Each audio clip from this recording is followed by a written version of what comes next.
Bismillahirrahmanirrahim. Assalamualaikum warahmatullahi wabarakatuh. Nama saya Wan Muhammad Farhan bin Wan Yusof, nombor matriks PPB 19039. Saya pelajar Ijazah Sarjana Muda Kewangan Islam dengan kepujian semester 4. Dalam video ini saya akan menerangkan ataupun berkongsi tentang peranan Kewangan Islam dalam mendepani krisis kewangan.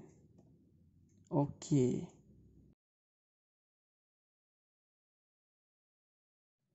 Pertama sekali, apa kaitan krisis kewangan ni dengan kewangan Islam? Okey. Sistem kewangan ni merupakan suatu sistem yang melibatkan pengurusan dalam aktiviti ekonomi yang berkaitan dengan urus niaga kewangan, dan ia bertindak sebagai pengantara di antara pihak pendeposit yang mempunyai lebihan wang dan pihak yang defisit yang memerlukan dana untuk menjalankan aktiviti ekonomi. Jadi perbankan Islam ni wujud sebagai salah satu sistem di bawah bidang ekonomi yang mempunyai peranan dalam menyumbang kepada pembangunan dan pertumbuhan ekonomi. Dan berkaitan dengan krisis kewangan ni, perbankan Islam menjadi tumpuan kepada alternatif yang terbaik kepada perbankan konvensional oleh kerana daya tahan yang lebih kukuh yang dapat meminimumkan kesan krisis kewangan.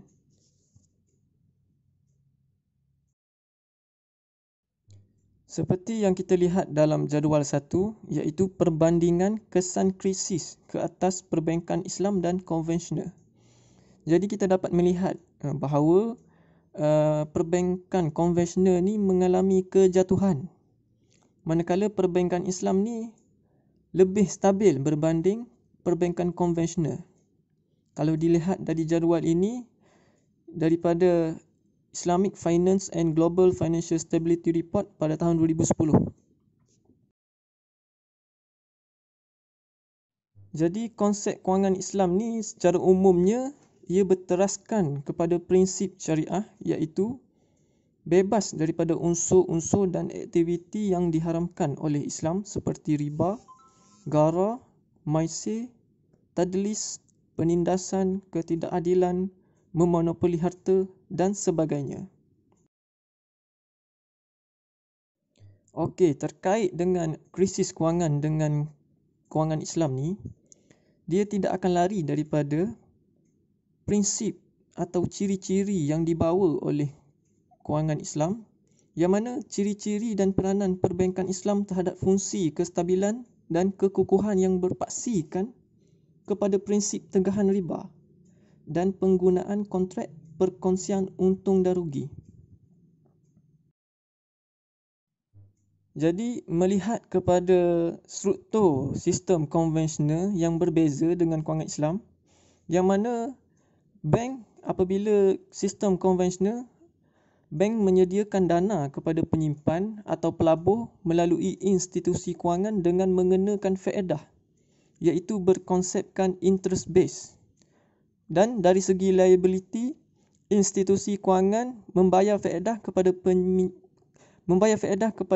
penyimpan atau pelabur. Dan dari segi aset pula, mereka menerima faedah daripada peminjam. Jadi di sini terdapat perbezaan lah dengan kewangan Islam, yang mana kewangan Islam ni adalah menggunakan kontrak yang sesuai dengan ketetapan syariah.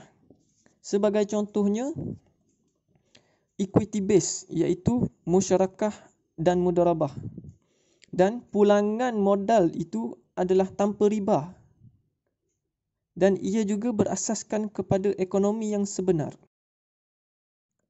Dan sistem kewangan Islam ni, ciri-cirinya setiap urus niaga yang berlaku mestilah disandarkan kepada aset dan aktiviti yang sebenar yang menghubungkan aliran kewangan dengan aliran yang produktif.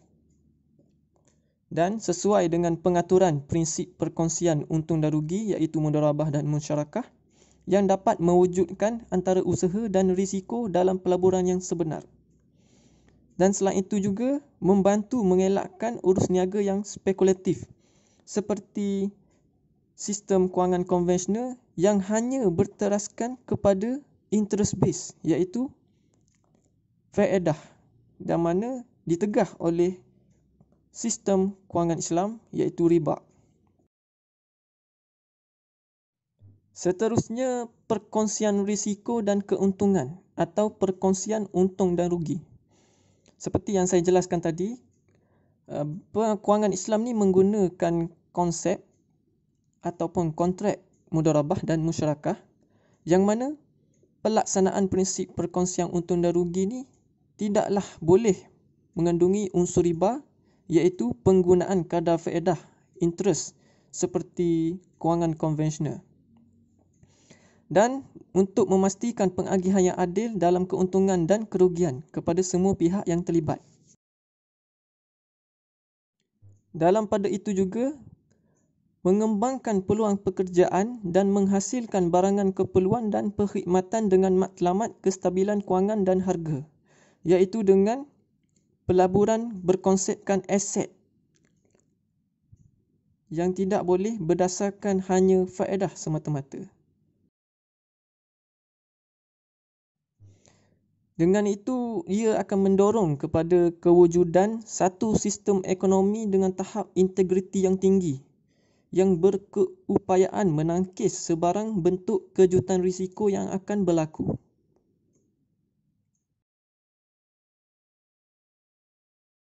Seterusnya adalah sistem dan ciri-ciri kewangan Islam ni adalah kesepadanan aset dan liability sistem kewangan Islam itu. Antara punca berlaku ketidakstabilan keadaan bank adalah dari ketidakpadanan antara aset dan liability yang merupakan isu yang sering timbul dan menjadi masalah kepada institusi bank selaku institusi pengambil deposit. Jadi isu ni timbul apabila bank tidak dapat menjangkakan dengan tepat pengeluaran deposit dan pada masa sama bank menyalurkan dana deposit tersebut kepada pelanggan bagi tujuan pinjaman untuk tempoh yang panjang. Jadi keadaan ini akan atau boleh mencetuskan keadaan tidak stabil kepada bank, manakala untuk sistem kewangan Islam iaitu peruntukan dana deposit ke dalam pembiayaan berasaskan prinsip mudharabah dan musyarakah, dan struktur aset dan liability bank diperluaskan melalui persaingan untuk mendapatkan peluang pelaburan yang sebenar.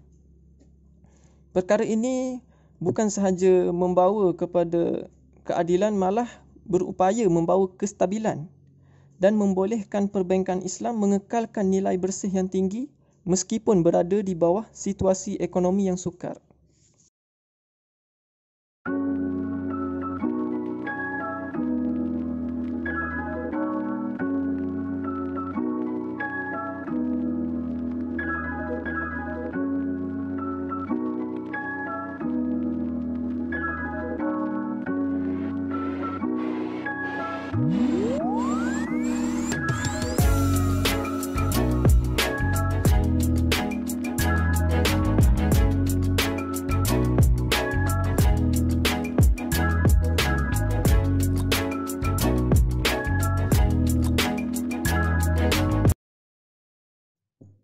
Isu cabaran dan peluang, iaitu membangunkan sistem kewangan yang komprehensif dan teguh.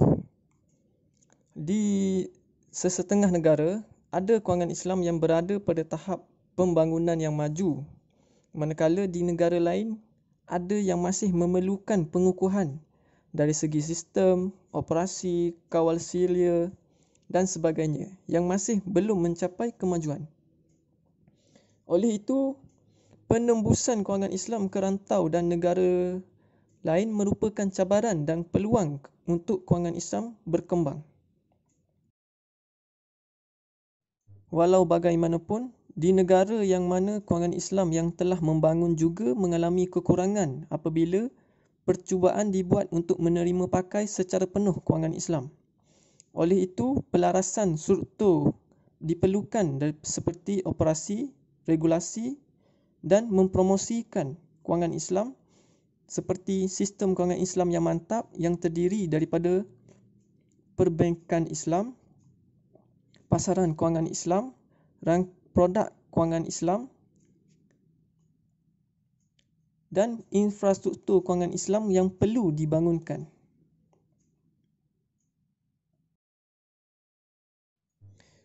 Seterusnya, penguasaan sistem kewangan konvensional. Sebahagian besar industri kewangan konvensional yang berasaskan faedah di mana pemindahan risiko dan bukannya perkongsian risiko, yang mana terlalu bergantung kepada produk yang berasaskan hutang, yang membawa kepada pertumbuhan hutang yang tidak berhemat yang tersedia selama ini, yang juga merupakan antara punca krisis kewangan.